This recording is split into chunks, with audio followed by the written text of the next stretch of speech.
So in this episode of the Mindful Money Podcast, I'm chatting with Leisa Peterson, who I've known for many years and admired for many years. She's the founder of the Wealth Clinic, author of the Amazon bestseller, The Mindful Millionaire. We've always had similar thinking about those places where love and money overlap. And so I'm just really excited to have her on the podcast. And Leisa, welcome to the Mindful Money Podcast. Thank you, Jonathan. I'm so happy to be here. So I know you've moved around a bit, so I wanted to check in real quick. Where are you calling in from now, and where are you connecting from? I am connecting from Sedona, Arizona. Yeah. And that's home now? It's home now. Yeah, it's been home since 2016, but we also tried living in Flagstaff, which is only an hour away, so my son could go to high school. But we are back, and he is in high school in Sedona, thanks to the pandemic. So. And going to high school, Yes, he's got 1 and a little bit of years left. Yeah, mine too. I've got one little that's middle of a junior year right now. Yeah. Going through the whole college planning piece, right? Not quite. He's in denial of whether or not he wants to go, but I think that he sees that the tide is turning in that direction. He doesn't want to figure out the rest of his life right now, so I guess it works to go to college. Yeah, Eli is saying the same thing. He wants to be a musician, so college is, I don't have to go to college to be a musician. Like, no, you got to go to college to be a smart person. That's all. Yeah. To learn how to think. So where'd you grow up, though? I was born in Oakland and raised in the East Bay area. So I went to Dublin High School. Then I went to college at UC Davis, and then I got my MBA at Cal State East Bay. All right, cool. So very, very much an East Bay child. When I was growing up, my parents had a hair salon and a facial salon in Rockridge, Oakland. And so I felt like I could be in the suburbs, and then I could be really cool in Rockridge. And it was a really fascinating time in the 70s, late 60s and the 70s to be in the Bay Area. That's all I can say. Like a lot of change and and my parents were hippies, and we would go to protests, we would go to concerts. I remember waiting in line with my dad for 5 days to get front row seats to Bob Dylan concert. And we literally camped out at the Oakland Coliseum. My childhood was pretty cool. Yeah. So it's a perfect segue talking about the childhood, because I really want to know, first couple money lessons you learned when you were growing up in the Bay Area.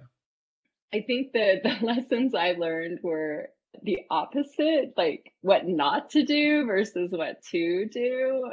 So my parents had married when they were 18, 19 years old, had no training whatsoever with money. My mom did okay, but my dad really wasn't great. It was if he saw something he wanted, he bought it immediately, and we got into financial trouble. My earliest memories were about the struggles with money.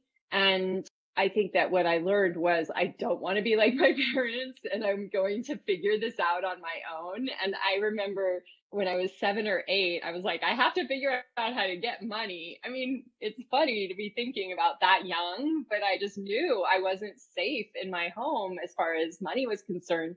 And I remember back then you'd find these magazines, and I would do mail order to get things that I could sell door to door sent to me. And then I would show up and I would sell seeds, I would sell candy, I would sell lemonade, whatever I could sell to make money. And I think that inspired me, because I was this is something I can do. I don't have to be dependent on other people. And that was a big lesson young in life.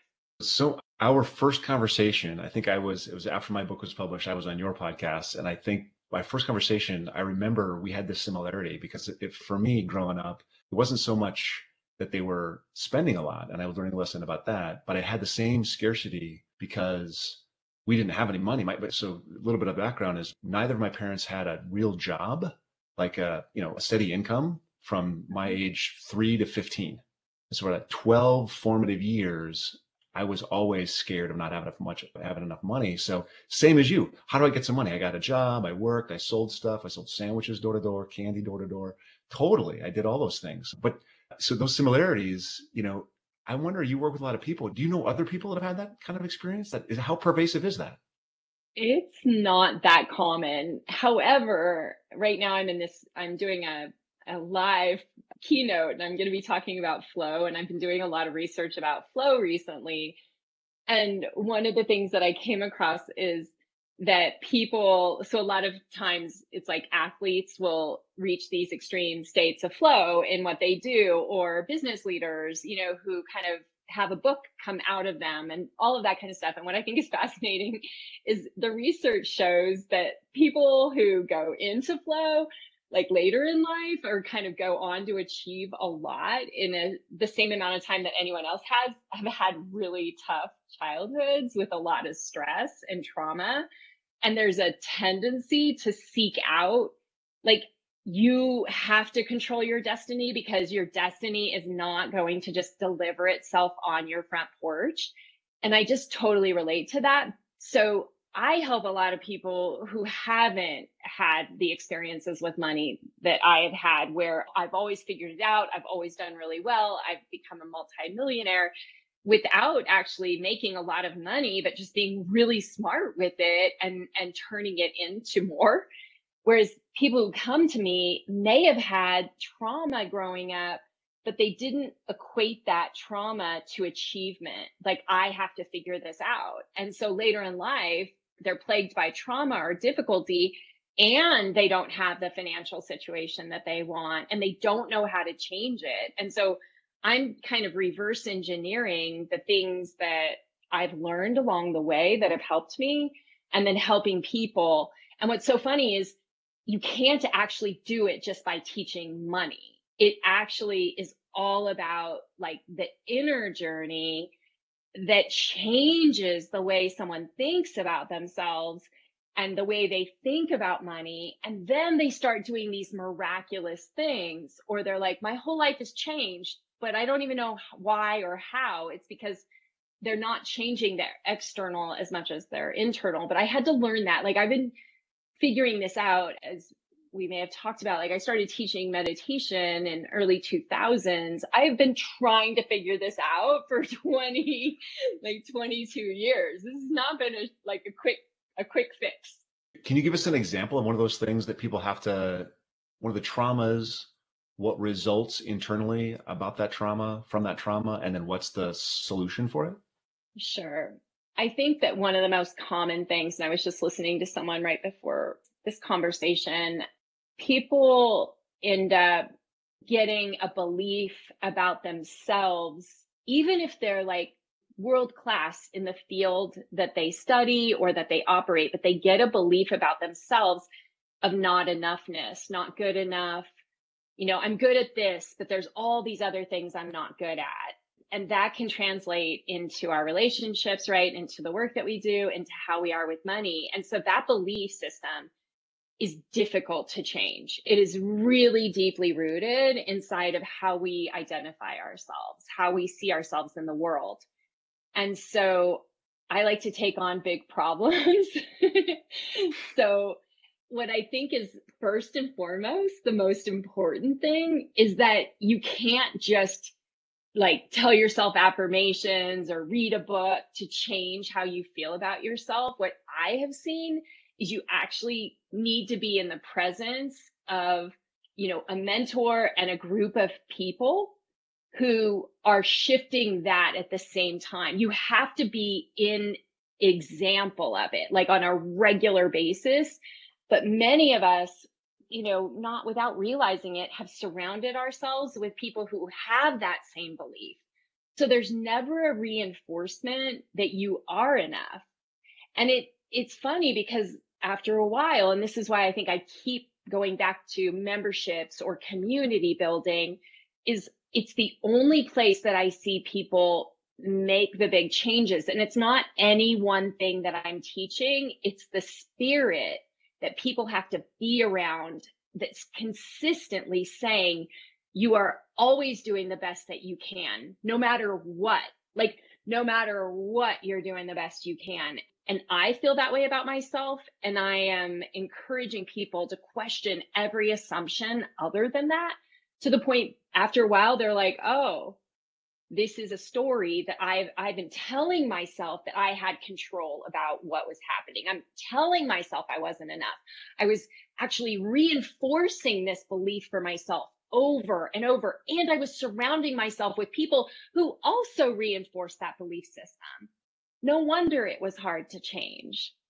And yet I notice that it really, once it sticks, once you really get the memo, like, oh my gosh, I'm the same as everyone else. Everyone has a bit of this one way or the other. Some is more prominent than others. And I don't have to live this way. And I have a choice about how I think about my life and how I think about every action that I take. It starts to become, it sticks because it's the truth. I mean, we're not teaching something that's not the truth. We're just trying to remind people of the truth of who they really are. It's a lot easier to do that once they understand. Yeah. I think the metaphor is you're wiping the dust off the mirror, right? And that's the Buddhist metaphor. But so you have somebody that's been doing the same thing with the same group of people for weeks, months, years, decades, multiple decades. How do you, with a one group activity or with a book or with one course, how do you unpack that quickly after it's been 20 years and I know I'm learning, just as you're learning, I'm learning about my stuff too. Like I'm learning about what I took out of how I was raised and what I took out of the last couple of years and what I keep adding on. And how do you stop adding on and with something simple? What is that step to get from here to, oh, I have this issue and now see the issue. I can't just take a course and solve that. It's now a lifetime of unpacking and not fixing, but making better choices. Yeah. Making better choices. Yeah, you're right. There is the I Prosper process that takes people through that longer experience of rediscovery. And I think that's the journey people go on in my book. But I'll give you a very specific example. Again, just got off a call with someone, and she's going through this process, and she's been doing this work for 5 or 6 months. And she comes at it from a very scientific, she's a scientist, like PhD scientist, which is always like the coolest thing, because like what we're doing is not absent of science. I just don't necessarily focus on it as much because it's not my background. But when the intersection happens, it's really magical. The thing that we just talked about, and I could just witness what was happening for her, is there's one way that she's been positioning herself as a consultant for 20, 30 years. And I invited her to give herself a promotion. And I started talking about, like, here's your bio, and here's the bio who I think you are. And I said, at first, it might feel like I'm lying to you because you're not giving yourself permission to step into who you really are. But we got into the mechanics of like, well, you're this. And, based on what you've told me, like, you're a world-class mentor in this particular area of study. She's like, yes, I am. I'm like, okay, good. It doesn't feel like you're lying anymore. But by the time we're done with that, she's looking at this going, that is me. But I would have never given myself permission for that promotion. And this is something I work with a lot of business owners, and a lot of business owners really struggle with this because you enter in one place and then you grow and you expand, but you never really step into who you've become. And so I'm merely showing people who they've become and inviting them to have that experience rather than who they were in the past. You're holding up a mirror and say, look at this great person you are. Do you not see yourself? I mean, that's awesome. Yeah. And that gives them, like you said, the permission to see themselves in the way that you see them. Yes. And I love the context of both business and money, because it's one thing for us to be like, well, I'm that, but it's a whole nother game to be like, I'm going to put this out there to everyone I communicate with. Like, I'm going to take up more space because I am enough, because I see the value that I'm creating in the world. And that starts to create feedback loops, because the business or the money starts to come in, but it's fueled from this sense of self that is not like prideful, but just fully enveloping the life and the care and the compassion and the love that we bring into what we're doing. Like, it's a much fuller experience than most people give themselves permission to live. And I think part of the reason I can do this so well is because I didn't have anyone doing this for me. I kind of had to figure it out. because I don't think a lot of coaches realize the power that they have to change someone's life by that mirror. And I'm just a really good mirror. And I had to learn that it was actually that helpful. I didn't know it would help people as much as it does now. I had to try it and see. So I'm imagining you just didn't one day wake up and say, "Oh, I can be this great mirror." And I read a little bit, and I've heard a little bit. I've heard you speak before, but could you just kind of go through your career development? I mean, how do you get to where you are? My career development. So I finished my MBA in 92, worked for all kinds of big brands. I worked for State Farm Insurance as my first job out of my MBA program. And one of the interesting stories that happened with State Farm was I got married to my husband, and about 6 or 7 months later, I got a job, and he lived in Redding, California, and we had built a house there. And then about 8 months later, the Northridge earthquake happens, and State Farm is in desperate need of people. They were trying a new program because they had had such a bad time with the previous hurricane. I think whatever had happened before 94. And I was like, it'll look really good if I volunteer to go to disaster, work there for 6 months. And I said, but they're not going to pick me. And like at 5 o'clock that night, I show up and I'm like, I leave at 6 a.m. tomorrow. I'll see you in 6 months. He's like, what? You said they weren't going to pick you. I was like, they did. And I'm going. So 6 months, I got a very high profile, 1,000 claims with some of the most famous people on the planet in Studio City and Toluca Lake. And I was responsible at all of 25 or 26 for millions of dollars of earthquake damage claims. I became a really good negotiator in a very short amount of time with that experience.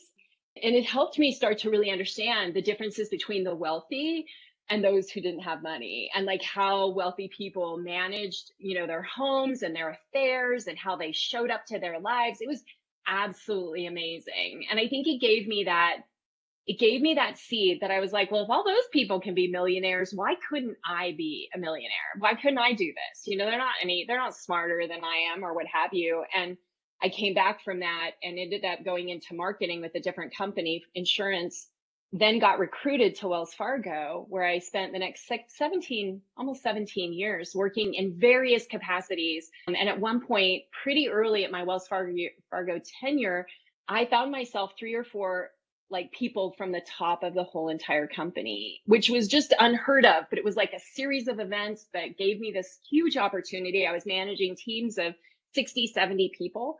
And again, I was good at it, but the corporate world was not the place for me to be. And I walked away from a huge job. Nobody ever walks away from these jobs. I walked away and became a mortgage banker with Wells Fargo because I couldn't handle the corporate politics and the stuff that was going on. I was a mortgage banker and underwriter for several years and became a financial advisor. And in 2014, I was like, I'm done with all of it. I am out of here. I've got my CFP. I have a book inside of me. I'm going to go tackle the world and teach people about their relationship with money. And yeah, that was 8 years ago. Yeah, 2014. Yep. But are you a practicing financial advisor still? No, I left I decided to keep the CFP because it keeps you, fresh with what's going on and how to advise people in that way, but not more from the governance of like, how do you create a financial plan for yourself and tie it into the things that people need to be thinking about. But I love not having any products or any, I love that part of it. It's really fun because I feel like I can point people in different directions and it works for me, and I can focus more on the inner experience. And it's funny, I've been blessed with great clients. So I had this client came up to me pretty much the last live event that we hosted for clients. They came up to me and said, this is late 2019, early 2020. I don't remember. But he came up and said, "Oh, Jonathan, I get it. you don't manage portfolios, you manage people. So you've actually just kind of shed that the product, the portfolio part, and now you're just working with people, which is, I think, is magnificent. Yeah. And we're not going to get into it today, but on an outside conversation, I'd love to hear how that works, in terms of, you've got podcasts, you've just published the book, it's a bestseller. And so you're out there. I know you're at the fire community, you're doing public speaking. So I love what you're doing. You're helping people on the ground, doing the things that they need to do in the most important parts of it. And you mentioned this earlier, we all have some kind of a trauma. You use the word trauma. And the first time I heard the word trauma used in sort of a financial setting was in Oakland with ESO Ventures, which is a group that I work with. And this woman said, "Hey, I see that you're a financial planner. Do you do anything with trauma?" And I was like, "What do you mean? How do they go together?" I didn't. This was like just a few years ago. I didn't grok it. I couldn't understand what she was talking about. So could you just kind of touch on that trauma and how trauma affects our financial success and our financial worlds?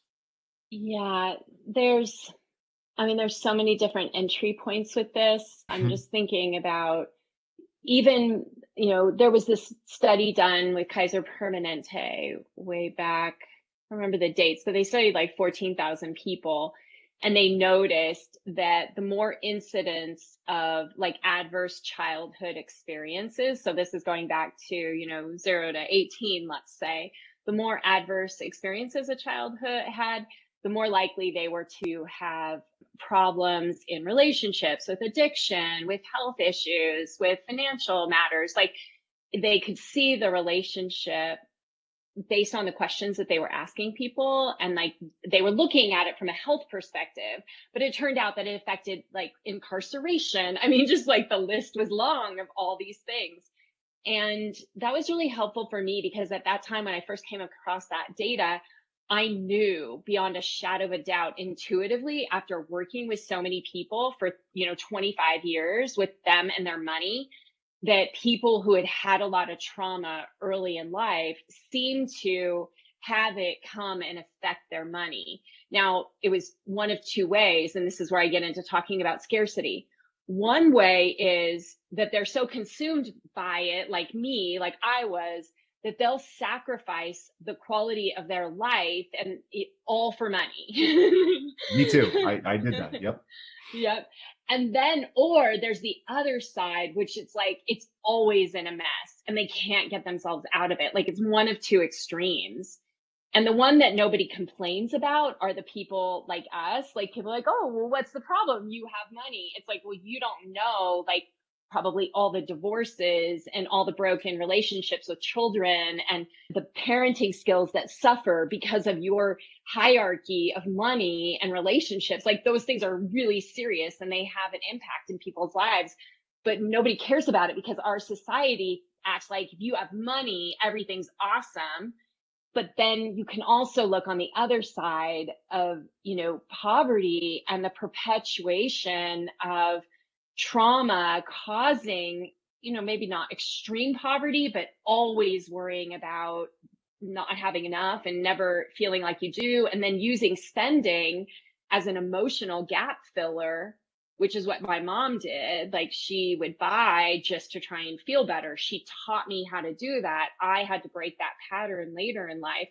But I guess my response is that I think my work is trauma informed, not because I'm a psychologist, but because I'm a person of a school of hard knocks, and I witnessed bad behaviors being shown to me, and then I would do them and they would cause problems, and I had to break that cycle. And so I see a lot of people come to me where they've done therapy and it's been very helpful for them, but the therapist, if they don't have a background in money, then it's tough for them to help them with money or making the links between, like, what did this thing that had to do with my childhood have to do with what I'm doing with money now? And I just have seen it so much that I can be like, hey, these are connected, it's not arbitrary, and there's some things that you can do about it. And so in addition to breakthrough work, which is kind of sounds a bit woo woo, but it's really about forgiveness. I mean, it's not woo woo. It's like forgiving yourself, forgiving your family, forgiving everyone. So you no longer have to keep that story going, like really letting it go. I'm an expert in that. And then what do you do next? Because what I've seen is a lot of people want the emotional transformation. They're still scared to go back and become more aware and mindful of money. And so what I've had to do, and it's not just me, it's other people, coaches in my community, I've assembled people that are, just so exceptional in like their ability to help people break the cycle and like start doing new, budgeting and actually paying attention to how much money gets spent and paying attention to how much money you're earning. And those are the things that we focus a lot on. And so you brought up this idea of scarcity. That leads me to say scarcity mindset. I think you actually mentioned this in the book, tunneling, like the risk that the scarcity captures our mind and we can't get out of it. That sounds like that's the work that you spend the most time on. Yeah, it comes up a lot. And because I know the signs, I'm able to be like, when someone's asking a question from me as a coach, whether it's privately or in a group, I'm able to quickly see that they've tunneled and they're only seeing a couple options, whereas there's a ton of different options. And so it's helpful to show people their patterns. Like, this is what it feels like to be stuck in scarcity. And let me show you what it looks like on the other side, because I want you to be able to do this for yourself in the future. And I'll start to show them the possibilities that they're not even aware. So they can start to say, oh, yeah, I hadn't thought of that, or I'm going to try that. And then when they try the things that they wouldn't have thought of and they have success, it breeds them, to go back and think, well, what else in my life am I doing this with? Right. You give me a sentence, and there's 4 places in the sentence I want to pull on. So I'm going to go back a little bit. You said something to the effect of, it reminded me of the thing in your book where you talk about the importance of financial literacy and the fact that we don't have it in the country. I mean, there are 17, 18, 19 states that it's required in. It's not very good. It's not very consistent throughout the grades, whatever. But this idea of, from generation to generation, you have some people who have the wherewithal and teach their kids, and you have other people who do not have the wherewithal or teach their kids horrible lessons around money. And the probability that the former set ends up doing much better is enormous relative to the latter set. So we look today at media and we see inequality is greater than ever. It's a new Gilded Age. You pick your headline. Yeah, you've read it, I'm sure. Do you think that a little financial literacy and a little, I think maybe trauma awareness training would be good for students, even probably more important than some of the other stuff that they learn? I think so. I mean, I know that I went out and got it for myself, and I know a lot of my clients, the number one thing we hear over and over again when I ask people like, well, what are your earliest memories of money, or what do you understand about money? I'm blown away that in some of the questions we ask, like 90% of people say, I don't understand personal finance. Like 95%.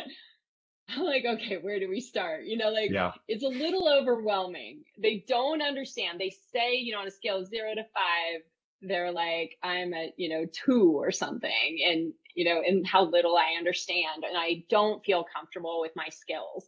So I think that is something that has to start really young. But I would also say, just as important as the financial training also would be skills to help young people know that, I read somewhere, it was like, on any given day, we're going to have 5 events that occur that are going to be upsetting to us in some way, shape, or form, that are going to derail us. Like 5 things that are like, oh, we have to pivot or do something different. Like, to me, if we were to teach, what do you do when things don't work the way that you wanted, the resiliency would come first and foremost. Because I think that because we're not teaching that, then you have money, which is always seeming to go something wonky, no matter who you are, no matter how much you have. I want everyone to hear you. Like, it's just wild, the things that happen, and I'm a multimillionaire and I'm like, what else is going to happen? Craziness. But if you were to teach kids from a really young age, and every year they had to go through like resiliency training where they learned how to pause, how to think about the various options of how they're going to respond and like breathe. And I mean, just basic stuff that we all need as human beings. And then you taught money, like that would be the ideal situation. Yeah. I cannot agree more. I think we might get more financial literacy training. I'm not sure we're going to get a lot of mindfulness training in the schools. I think teachers are a little bit overwhelmed as it is, but yeah, I totally agree. And have you done that with your son? So my kids, we're so unusual, I think, in the way that we parent that it's hard to know what it is. Like my kids are amazing. They don't sit and meditate, but everything that we've taught, eventually they seem to want to do. But I have a 24-year-old and a 17-year-old. And yeah, they've never been forced to like meditate. My parents did that to me, so I wouldn't do that to them. But they are the most balanced, self-regulated people. And they speak their feelings and their emotions so that I have the good grace of being able to be like, oh, wow. I'm like, I'm still learning these things now at 55 that my kids do on a regular basis. And they're like, why are you raising your voice? Oh, because I need you, obviously, to help me. It's just downright comical. So we've done something right, but I actually don't totally know, except for we care a lot and we communicate like crazy. Yeah. To the point where they're like, we really shouldn't need to talk about these things. I'm like, oh, yes, we do. It doesn't surprise me in the least that your kids would be somewhat emotionally balanced. Like it doesn't surprise me at all. So you can pat yourself on the back, even if you don't know. That's the vibe you give off. So I think that the vibe comes, I believe. So I do want to get to a couple of things, and that is, one of the purposes of this podcast is to separate the things that people can do. We're talking about specifically about their finances that are helpful and move the needle. The most important things that people can do that are helpful and move the needle relative to those things that we read about and hear about and people talk about and the media, goes on and on and on about that are not helpful, that we shouldn't pay any attention to. I'm just wondering, when you're working with clients, do you see a couple things that stand out as, hey, these are things you got to do. These are things, hey, better off you ignore. Yeah. I'll go really bold, and this is like, and maybe controversial, but it is one of the things that has changed my life, and I can't help but want to talk about it. So one of those things that I think makes a huge difference is having some kind of basket strategy around the money that's coming in and where it's going. And the percentages, we can figure out what works for us. But the one that I want to talk about for a moment is this goal that could easily take, and it took my husband and I think 10 years to get there. So this is not instant gratification, but the idea that you could have all of your necessity expenses at less than 50% of the income that's coming into your home is like a game changer. And like, if you can aspire to that and you can dream around that and you can finagle a life where your necessities, right? So what is that? Housing, transportation, food, everything that you need to live your life at the style that you wish could be less than 50%. Then it gives you the luxury of having that, 15%, I'd like to say, to invest, whether that be in the, stock market or real estate or whatever it is. And then you get this time to focus on, well, maybe I'm going to spend 10% on fun and 10% on personal development. And like, I just don't know how people do it. I feel like, because I have been living this way for a really long time. And I think I set that goal early on of like, what's the combination to get there? Do we, we just don't spend a lot of money. So it's not as hard for us to achieve that goal. But the freedom that you get by setting that goal is just such a game changer. And I wish more people talked about it.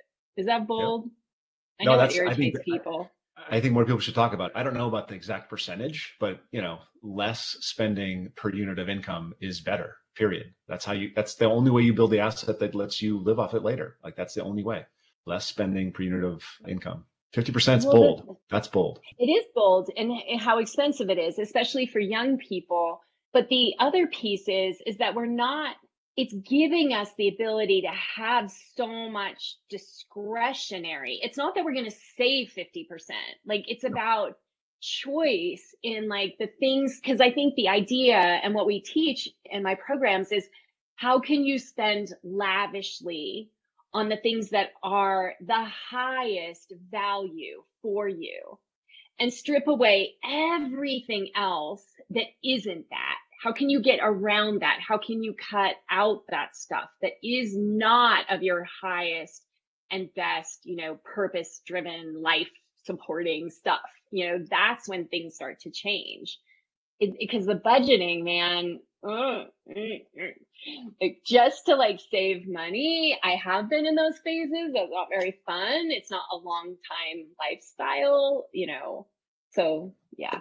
It's like budgeting from a scarcity mindset versus budgeting from an abundance mind. I'm budgeting so that I can spend the money on the things that I really, really want to spend the money on, right? It's what's the purpose of your budgeting? Is it just to cut or is it to enable? Like it's beautiful. I love what you're saying there. I love it. It's fantastic, and I would expect nothing less. What about some things that people hear about? Media talks about it, other pundits talk about it. It's just doesn't really move the needle. It's not really beneficial. You can kind of ignore it. Name names I if you think, like. yeah, right. Well, there's the whole coffee thing.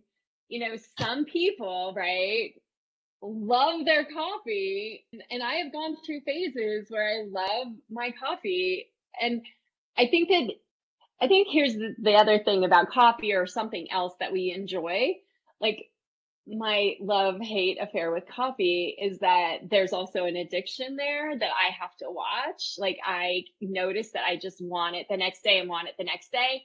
So like, even though I think it's something that's really important, what's the motivation underneath it? So I feel like it's the problem that we have is this internet filled with all these like 5 steps to this and 10 things you do here. And none of them are asking like the deepest questions, which is, can you please prioritize your values? Can you set aside some time to get crystal clear about what your values are and in what order are they important to you? And then create your life around those values, because I promise you, you will be a lot happier, maybe not month 1 or 2, but after a while, when you break the addictions, you question the assumptions, you'll start finding out like what really gets you happy. Most people don't actually know what brings great happiness into their lives because they haven't given themselves the time to know and to test and to be like, oh, I thought that was really important to me, but it turns out it's not. Sometimes we have to go do things to find out how they rank, but at least you're asking yourself. So I'd say I don't like all of that quick fix kind of stuff. I'm in it for the long haul, and questioning your assumptions about what you value is probably a good place to start. That's great. I think that what my experience was last year was, I talk about this. My stage presentation is probably the exact same as your stage presentation. Different specifics, but the idea of know what you want and then go after that. Like that's very simple. But I never actually practiced it until something smacked me in the face, right? I worked really hard until last year. And last year I got smacked in the face with my brother. My brother died last year. And so I was like, oh, wow, this whole life thing's short. I need to rearrange a lot of stuff. And so I hope other people don't learn the lesson by getting smacked in the face, and just ask the question first. What is it that really excites me, and go after that? We're getting pretty close to time, and there's a couple things I want to ask, and there's about a dozen more things we're not going to have time for after that, but a couple things. First, is there anything that you've thought for a long time and that you just read something or saw somebody and it's really made you change your mind on something? I feel like I'm changing my mind all the time. Good. That's healthy. I'm good at being like, wait a minute.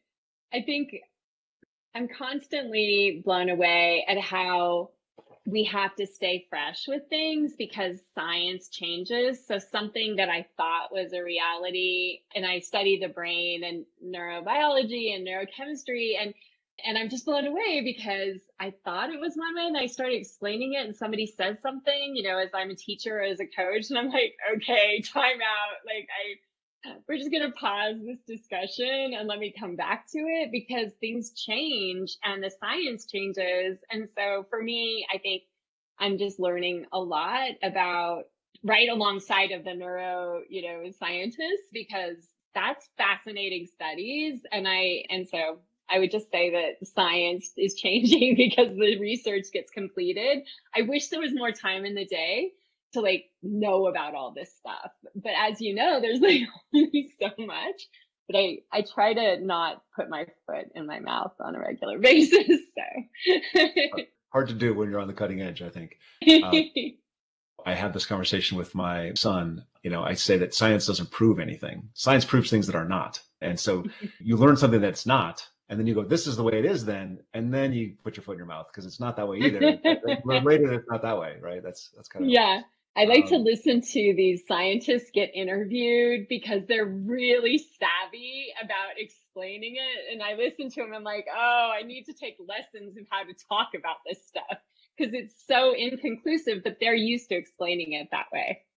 Yep. These are things we can't know. What we're certain of is this and this and this. This other stuff, not so much. Is there anything that, and I don't know if you can answer this on the fly or not, but is there anything that people either don't know about you or don't remember about you? They learned it once and they don't remember about you that you really wish that they knew when you don't see a friend for a while, you haven't had a conversation with them, they haven't been reminded of a thing, but then they say something, you're like, gosh, I really wish you knew this about me. So you knew not to say that. You ask very creative questions.